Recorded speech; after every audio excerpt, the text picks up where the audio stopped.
Hello everyone, मैं doctor Nilima आज इस वीडियो में बात करूंगी शिक्षक के गुण की, क्वालिटी ऑफ टीचर की। इससे पहले यदि आप बीएड के सिलेबस का हिंदी ट्रांसलेशन चाहते हैं या फिर बीएड के कोर्स 1, 2, 3, 5, 10 और 9 के थ्योरी पार्ट के वीडियो के लिंक आप डिस्क्रिप्शन बॉक्स में प्राप्त कर सकते हैं। इसके अतिरिक्त प्रीवियस ईयर के क्वेश्चंस, मेथड पेपर के कुछ कॉमन टॉपिक के वीडियो के लिंक और micro teaching, teaching skills, lesson plan कैसे बनाते हैं, एग्ज़ाम में आंसर कैसे लिखें और पेडागॉगी के प्रैक्टिकल एग्ज़ाम की तैयारी कैसे करें इत्यादि बीएड से संबंधित अनेक तरह के वीडियो के लिंक आपको डिस्क्रिप्शन बॉक्स में उपलब्ध हो जाएंगे। तो आइए शुरुआत करते हैं। आज मैं बात करूंगी इतिहास शिक्षक के गुण की। शिक्षक चाहे किसी भी विषय का हो, उसमें इन निम्नलिखित गुणों का होना अत्यंत ही आवश्यक है, लेकिन विषय के आधार पर भी कुछ गुणों में एक दो क्वालिटीज में अंतर आ जाता है। हमारे यहाँ शिक्षा का प्रचलन प्राचीन काल से ही है। प्राचीन काल में जिन्हें आचार्य या गुरु कहा जाता था, उन्हें ही आधुनिक समय में अध्यापक कहा जाता है, टीचर कहा जाता है, शिक्षक कहकर संबोधित किया जाता है। शिक्षक को विद्यालय अर्थात हम कहें औपचारिक शिक्षा पद्धति का हृदय माना जाता है। यद्यपि शिक्षा देने हेतु विद्यालय भवन, पाठ्यक्रम, पाठ्य सहगामी क्रियाएं, पाठ्य पुस्तक, पुस्तकालय, प्रयोगशालाओं अर्थात जो भौतिक संसाधन है, इनका अत्यंत ही महत्वपूर्ण स्थान होता है, किंतु जब तक एक दक्ष और योग्य शिक्षक द्वारा उनमें जीवन शक्ति प्रदान नहीं की जाती है, तब तक उनका कोई अर्थ नहीं होता है। अर्थात औपचारिक शिक्षा प्रदान करने के लिए यदि विद्यालय का निर्माण कर दिया जाए और सारी सुविधाएं जो शिक्षा प्रदान करने के लिए आवश्यक है उसे एकत्रित कर दिया जाए, लेकिन जब तक शिक्षक द्वारा उन उपकरणों, उन संसाधनों का प्रयोग करके छात्रों को शिक्षा प्रदान नहीं की जाएगी, तब तक इन भौतिक संसाधनों का कोई अस्तित्व नहीं है। अब हम परिभाषा देखते हैं। कोठारी कमीशन ने कहा है कि अध्यापक देश के राष्ट्र निर्माता हैं। समाज एवं देश की उन्नति उत्तम शिक्षकों पर ही निर्भर है। अर्थात शिक्षक ही हैं वो जो छात्रों को विभिन्न प्रकार के ज्ञान देकर उनके व्यक्तित्व का विकास करने में अपनी महत्वपूर्ण भूमिका निभाते हैं। तो जो समाज और देश की उन्नति है वो शिक्षकों पर ही निर्भर है। शिक्षक जो सिखाते हैं बालक वही सीखते हैं, वैसे ही बनते हैं। अब जो दूसरी परिभाषा है वह है ब्राउन महोदय की। इन्होंने कहा है कि अध्यापक शिक्षा का महत्वपूर्ण अंग होता है। पाठ्यक्रम, विद्यालय संगठन और पठन सामग्री यद्यपि अध्यापन के महत्वपूर्ण अंग हैं, परंतु वे सभी तब तक निष्प्राण रहते हैं जब तक कि अध्यापक के सजीव व्यक्तित्व द्वारा उनमें प्राण प्रतिष्ठा नहीं कर दी जाती है। तो इस प्रकार इन्होंने भी कहा कि औपचारिक शिक्षा व्यवस्था में शिक्षक का अत्यंत ही महत्वपूर्ण स्थान होता है। अब हम बात करते हैं शिक्षक के गुण की कि शिक्षक में कौन कौन से गुण होने चाहिए। तो शिक्षक के गुणों को हम मुख्यतः दो भागों में बांट सकते हैं, व्यक्तिगत गुण और व्यावसायिक गुण। क्योंकि हर एक व्यक्ति के कुछ अपने गुण होते हैं जिसके आधार पर वह अपने विद्यालय में अपने छात्रों के साथ अच्छे व्यवहार करता है और उनके बीच सम्मान पाता है और अपनी एक जगह बनाता है। और कुछ व्यावसायिक गुण होते हैं जिसके आधार पर वह छात्रों को जो भी पढ़ाता है, छात्र उससे संतुष्ट होते हैं, उसकी पढ़ाई को पसंद किया जाता है, उसके पढ़ाने के तरीके को पसंद किया जाता है। सबसे पहले हम देखते हैं कि शिक्षक में कौन कौन से व्यक्तिक गुण होने चाहिए। सबसे पहला है नंबर 1, उत्तम स्वास्थ्य एवं प्रभावशाली व्यक्तित्व। तो एक शिक्षक को शारीरिक एवं मानसिक रूप से स्वस्थ होना चाहिए। उसका व्यक्तित्व आकर्षक और प्रभावशाली होना चाहिए, क्योंकि अच्छे गुणों एवं प्रभावशाली व्यक्तित्व वाला शिक्षक ही अध्यापन कार्य कुशलता पूर्वक कर सकता है। अब ऐसा नहीं है कि उत्तम स्वास्थ्य का अर्थ ये है कि शिक्षक कभी बीमार ही ना पड़े। इंसान है तो वो बीमार पड़ेगा ही, लेकिन कुछ शिक्षक ऐसे जो हमेशा ही अगर वो बीमार रहेंगे तब फिर वो कहाँ से बच्चे को पढ़ा पाएंगे। और उनका व्यक्तित्व, उनका व्यवहार वो भी प्रभावशाली होनी चाहिए, क्योंकि शिक्षक के व्यवहार का, उसकी बातों का बालकों पर बहुत ही ज़्यादा प्रभाव पड़ता है। अब शिक्षक का जो दूसरा गुण है वह है संवेगात्मक संतुलन। शिक्षक में संवेगात्मक संतुलन का होना अत्यंत ही आवश्यक होता है। संवेगात्मक रूप से असंतुलित शिक्षक छात्र एवं विद्यालय संगठन दोनों के लिए समस्याएं उत्पन्न कर सकता है। अगर देखिए, एक शिक्षक अपने इमोशंस पर यदि कंट्रोल नहीं रख पाएगा तो वो बात बात पर अपने कलीग से लड़ाई झगड़ा कर सकता है, या फिर अपने संस्थान के लोगों से बकझक करेगा, या फिर छात्रों को ही छोटी छोटी बातों पर डांटेगा, मारेगा। तो इससे विद्यालय में समस्याएं उत्पन्न हो सकती है। इसलिए शिक्षक को अपने इमोशंस पे कंट्रोल रखना चाहिए। तीसरा जो गुण है शिक्षक का वह है उत्साह, अर्थात एक सफल अध्यापक वही हो सकता है जो अपने कार्य को अत्यंत उत्साह के साथ करता है। जैसे वो क्लास में घुसता है तो फुल एनर्जेटिक उसे दिखाई देना चाहिए और बड़े ही उत्साह से बच्चों को समझाए, बच्चे कहाँ समझ रहे हैं नहीं समझ रहे हैं इसे भी देखे और उनकी शंकाओं का समाधान करे। और ऐसे ही बेमन से यदि शिक्षक क्लास में जाएगा पढ़ाने तो बच्चे बिल्कुल भी पढ़ने में इंटरेस्ट नहीं लेंगे। नेक्स्ट है सामाजिक गुण या समायोजन क्षमता। तो एक शिक्षक को कक्षा तथा समुदाय दोनों में संतुलन स्थापित करने के लिए उसमें समायोजन क्षमता होनी चाहिए, एडजस्टमेंट एबिलिटी होनी चाहिए। उसमें अन्य सामाजिक गुणों का भी होना आवश्यक है, जैसे उत्तम निर्णय शक्ति, आशावादी दृष्टिकोण, साहसी और कमियों की समझ, या फिर मिलजुल कर कार्य करने की क्षमता।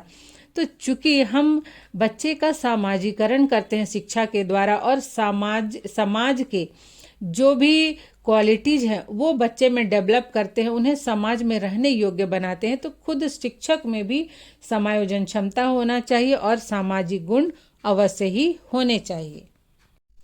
नेक्स्ट है नंबर 5, नेतृत्व की क्षमता। तो एक शिक्षक जो होता है वो अपने क्लास का नेता होता है, अर्थात क्लास का वही मार्गदर्शन करता है। जैसे जैसे शिक्षक कहते हैं वैसे वैसे छात्र करते हैं। इसलिए एक शिक्षक में नेतृत्व की क्षमता का होना अत्यंत ही आवश्यक है।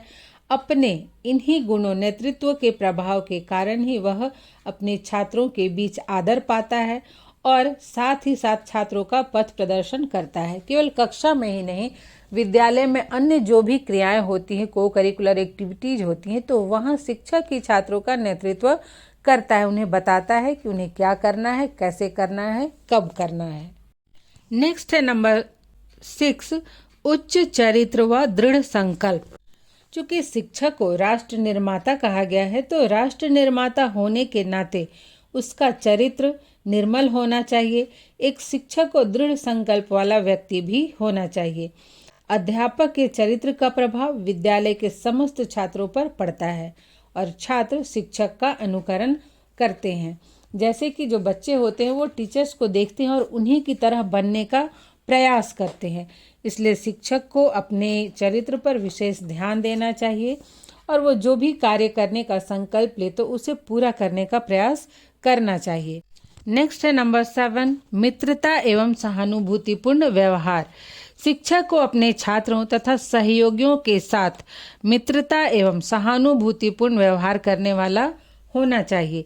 वो अपने कलीग्स के साथ भी उसे सहयोगी होना चाहिए और आपस में उनके साथ सहानुभूतिपूर्ण व्यवहार शिक्षक को करना चाहिए।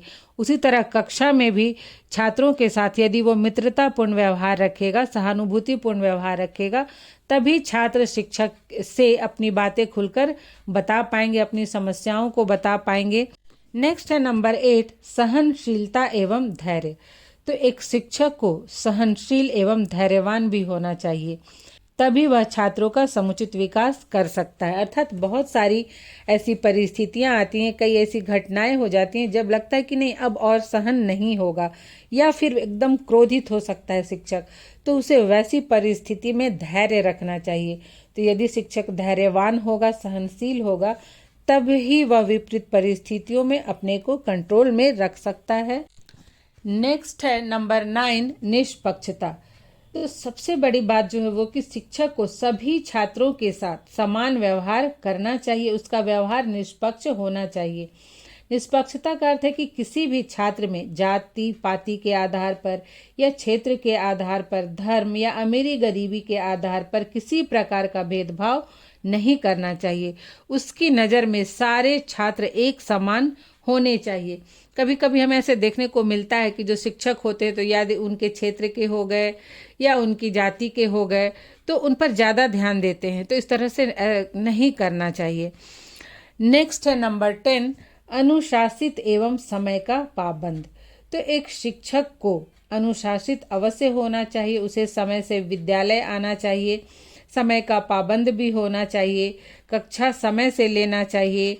इन सब का प्रभाव छात्रों पर बहुत ही अधिक पड़ता है। नेक्स्ट है नंबर 11, कथनी एवं करनी में समानता। अर्थात शिक्षक को सत्यवादी होना चाहिए, सहिष्णु, परोपकारी, ईमानदार तथा कर्तव्यनिष्ठ होना चाहिए।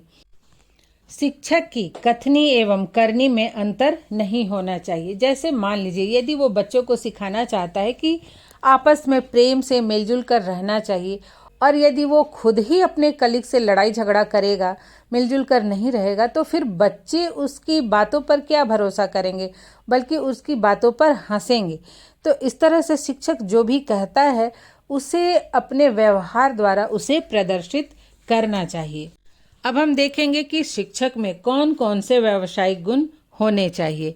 जो सबसे पहला गुण है वह है व्यवसाय के प्रति निष्ठा। तो शिक्षक में शिक्षण व्यवसाय के प्रति निष्ठा का होना अत्यंत ही आवश्यक है।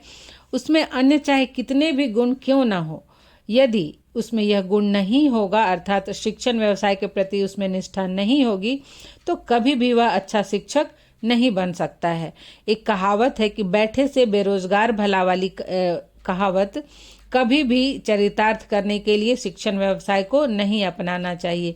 ऐसा नहीं कि और कहीं सफल नहीं हो पाए, बनना कुछ और चाहते थे नहीं बन पाए तो चलो टीचर बन जाते हैं, ऐसा नहीं करना चाहिए। शिक्षण व्यवसाय के प्रति उसके मन में निष्ठा होनी चाहिए, क्योंकि वो एक राष्ट्र निर्माता है। वो बच्चों को पढ़ा रहा है, उनके व्यक्तित्व का विकास करने का प्रयास कर रहा है। नंबर 2 है विषय के प्रति निष्ठा। तो शिक्षक में अपने विषय के प्रति भी निष्ठा का होना अत्यंत ही आवश्यक है। निष्ठा के अभाव में उसे विषय रुचिकर नहीं लगेगा, और जब उसे ही विषय अच्छा नहीं लगता तो वो छात्रों को उस विषय को पढ़ाने में भी रुचि नहीं लेगा और ना ही सफलतापूर्वक उस विषय को प्रस्तुत कर पाएगा। तीसरा व्यावसायिक गुण है विषय का पूर्ण ज्ञान। तो शिक्षक विद्यालय में जिस भी विषय को पढ़ाता है उसे उसकी पूरी जानकारी होना चाहिए। मान लीजिए इतिहास ही है, तो इतिहास के शिक्षक को विश्व इतिहास और प्रांतीय इतिहास का अच्छा ज्ञान होना चाहिए। ऐसा नहीं है कि हिस्ट्री का तो क्षेत्र बहुत ही ज़्यादा विस्तृत है, तो ऐसा नहीं कि उसे सारा इतिहास और सारे डेट्स याद ही हों, लेकिन उसका ज्ञाता होना चाहिए, क्योंकि अधूरे ज्ञान से वह शिक्षण कार्य को सफलतापूर्वक नहीं कर सकता है और न ही छात्रों का आदर एवं विश्वास पात्र बन सकता है। तो ऐसे भी कह सकते कि ये गुण तो सभी विषय के शिक्षक में होने चाहिए। फिर नेक्स्ट है नंबर 4, व्यावसायिक प्रशिक्षण या शिक्षक प्रशिक्षण। तो हम सभी जानते हैं कि टीचर बनने के लिए टीचर ट्रेनिंग करना अत्यंत ही आवश्यक है। टीचर ट्रेनिंग के द्वारा छात्रों को सिखाया जाता है कि उनमें शिक्षक बनने के लिए कौन कौन से स्किल्स होने चाहिए, उसका प्रैक्टिस करते हैं, शिक्षा मनोविज्ञान का ज्ञान प्राप्त करते हैं जिससे वे छात्रों को अच्छे से समझ सके। हम कह सकते हैं कि टीचर ट्रेनिंग में छात्रों में टीचिंग स्किल्स और टीचर के अच्छे गुण व्यवहार विकसित करने का प्रयास किया जाता है। जब वो प्रैक्टिस टीचिंग के लिए जाते हैं, स्कूल इंटर्नशिप के लिए जाते हैं, तब वो पढ़ा करके बहुत कुछ सीखते हैं, समझते हैं। तो एक शिक्षक को प्रशिक्षित अवश्य ही होना चाहिए। नेक्स्ट है नंबर 5, पाठ्य सहगामी क्रियाओं में रुचि। अब विद्यालय में केवल विभिन्न विषय तो नहीं पढ़ाए जाते, बल्कि इसके अलावा भी बहुत सारे एक्टिविटीज होते हैं, जैसे कि खेल कूद, स्काउटिंग, नाटक, वाद विवाद, कई सामाजिक सांस्कृतिक कार्यक्रम और पर्यटन, भ्रमण इत्यादि। तो एक शिक्षक को इन क्रियाओं में भी रुचि होनी चाहिए, जिससे कि वह कक्षा के बाहर जब ये क्रियाएं आयोजित हो तो उनमें छात्रों का मार्गदर्शन कर सके, उनमें वह रुचि ले सके। नेक्स्ट है नंबर 6, प्रयोग एवं अनुसंधान में रुचि। शिक्षक जो होता है वह अपने व्यवसाय का स्वयं अन्वेषी एवं अनुसंधान करता होता है। वह अपने अनुभव एवं चिंतन के आधार पर नए नए पद्धतियों को जन्म देता है, नई नई विधियों को जन्म देता है। वह प्रतिदिन जो शिक्षण का कार्य करता है तो उसे खुद ही समझ में आता है कि कौन कौन सी पद्धति या कौन सी विधि शिक्षण के लिए आवश्यक है, किस स्तर के छात्रों को किस पद्धति से पढ़ाया जाए। तो इसलिए शिक्षक में को प्रयोग एवं अनुसंधान में रुचि अवश्य होना चाहिए, जिससे वह नई विधियों को जन्म दे सके। यह जो गुण है शिक्षक का, यह समाज एवं देश के लिए अत्यंत ही लाभदायक होता है।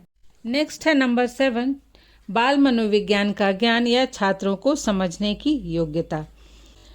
तो जब शिक्षक मनोविज्ञान का ज्ञान यदि प्राप्त करेगा, तभी वह छात्र के व्यक्तिगत विभिन्नताओं, रुचियों, मानसिक क्षमताओं, योग्यताओं आदि के विषय में जान सकता है, जिससे वह छात्रों को उनकी समस्याओं के कारणों को समझ सकेगा और उनका समाधान करने में सफल होगा। इसलिए एक शिक्षक को बाल मनोविज्ञान का अवश्य ही ज्ञान होना चाहिए। नेक्स्ट है कहानीवाचक या कथावाचक।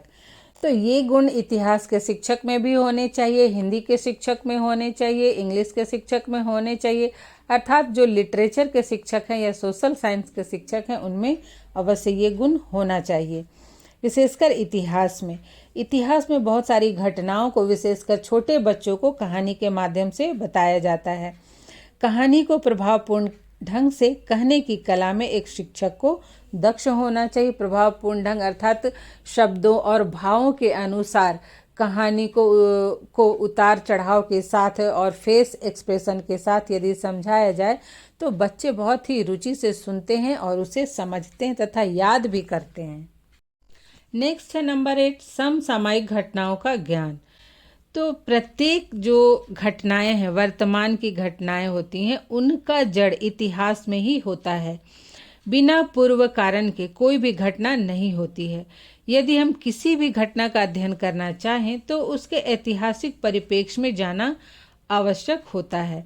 अतः छात्रों की विविध शंकाओं का समाधान करने के लिए शिक्षक को समसामयिक घटनाओं की जानकारी अवश्य ही होनी चाहिए। इतिहास के अतिरिक्त अन्य विषयों में भी उस विषय के क्षेत्र से संबंधित जो भी परिवर्तन हो रहे हैं, जो भी घटनाएं घट रही हैं, जो नए अनुसंधान हो रहे हैं, उनका ज्ञान शिक्षक को होना अत्यंत ही आवश्यक है। क्योंकि जब शिक्षक कक्षा में कोई भी विषय पढ़ा रहा होता है तो छात्र उससे संबंधित कई सारे क्वेश्चन करते हैं, उनके मन में कई शंकाएं होती हैं। तो यदि शिक्षक को इन घटनाओं का ज्ञान होगा, अर्थात उस विषय क्षेत्र से संबंधित समसामयिक घटनाओं का ज्ञान होगा, तभी वह छात्रों की शंकाओं का समाधान कर सकता है। नेक्स्ट है नंबर 9, क्षेत्राटन क्षमता या शैक्षिक भ्रमण या पर्यटन क्षमता। तो इसका अर्थ यही नहीं है पर्यटन का कि आप छात्रों को, जैसे कि बीएड में होता है कि बहुत दूर दूर घुमाने ले जाएं, बल्कि विद्यालयों में भी छात्रों को किसी भी टॉपिक जो पढ़ाया जाता है उसे संबंधित स्थानों पर ले जाकर उसका भ्रमण करवाया जाता है। जैसे कि विधानसभा हो गया, पिकनिक हुआ, पार्क हुआ या फिर म्यूजियम हुआ, इस तरह से कई जगहों पर ले जाकर उन्हें प्रत्यक्ष ज्ञान देने का प्रयास किया जाता है। तो एक शिक्षक को इस योग्य होना चाहिए कि वह इस तरह के कार्यक्रम का आयोजन बहुत ही सफलतापूर्वक कर सके। क्योंकि यदि शिक्षक छात्रों को शैक्षिक भ्रमण या फिर क्षेत्राटन पर ले जाना चाहते हैं तो इसके लिए पहले से बहुत सारी तैयारियां करनी पड़ती है और बहुत ही सावधानी से इस कार्य को संपन्न करना पड़ता है। नेक्स्ट है नंबर 10, भाषा ज्ञान। शिक्षक को भाषा का अच्छा ज्ञान होना चाहिए, जिससे वह धारा प्रवाह बोल सके, पाठ को सरस, रोचक तथा प्रभावपूर्ण बना सके। उसे छात्रों की मातृभाषा तथा प्रादेशिक भाषा का पर्याप्त ज्ञान होना चाहिए। अपनी बातों को तर्कपूर्ण ढंग से प्रस्तुत करने की क्षमता होनी चाहिए। अब ऐसा नहीं है कि जो शिक्षक होगा वो अपने राज्य की या देश की सभी भाषाओं का ज्ञान रखे, लेकिन फिर भी वह जिस भी भाषा का ज्ञान रखता है वह उसका ज्ञान इतना अवश्य होना चाहिए कि जब भी वह छात्रों को कक्षा में पढ़ा रहा होता है, किसी टॉपिक को एक्सप्लेन कर रहा है, तो वह एक्सप्लेन करते समय बार बार रुके नहीं। ऐसा नहीं कि उसे कोई शब्द ही पता नहीं कि वो जो बोलना चाहता है वो उसके लिए वो किस प्रकार के शब्द का प्रयोग करे, अर्थात अपनी बातों को वो धारा प्रवाह ढंग से छात्रों को समझा सके, अपनी बातों को वो छात्रों के सामने प्रस्तुत कर सके, रख सके। नेक्स्ट है नंबर 11, वैज्ञानिक दृष्टिकोण। तो एक शिक्षक का दृष्टिकोण वैज्ञानिक होना अत्यंत ही आवश्यक है, विशेषकर इतिहास में। अगर शिक्षक का दृष्टिकोण वैज्ञानिक होगा तभी वह ऐतिहासिक घटनाओं का निष्पक्ष भाव से समीक्षा कर सकेगा। एक निष्पक्ष एवं तटस्थ शिक्षक ही अपने छात्रों को इतिहास की सही जानकारी दे सकता है, अर्थात शिक्षक का जो दृष्टिकोण है वह रूढ़िवादी नहीं होना चाहिए, उसका दृष्टिकोण वैज्ञानिक होना चाहिए। इस प्रकार से हम कह सकते हैं कि किसी भी शिक्षक में, चाहे वो किसी भी विषय का हो, उसमें दो प्रकार के गुण पाए जाते हैं, उसके व्यक्तिक और व्यावसायिक गुण, जिसके आधार पर वह अपने शिक्षक कार्य को सफलतापूर्वक प्रभावशाली ढंग से संपन्न करता है। अपने गुणों के आधार पर, अपने मनोभावों के आधार पर, अपने व्यक्तित्व के आधार पर ही वह अपने कलीग्स और अपने छात्रों के बीच आदर पाता है। इसलिए कहा गया है कि शिक्षक भारत का भाग्य निर्माता है। भारत का भाग्य शिक्षक के हाथों में ही निहित है। आशा करती हूँ आपके लिए वीडियो हेल्पफुल हो। आज यहीं तक, मिलते हैं नेक्स्ट वीडियो में।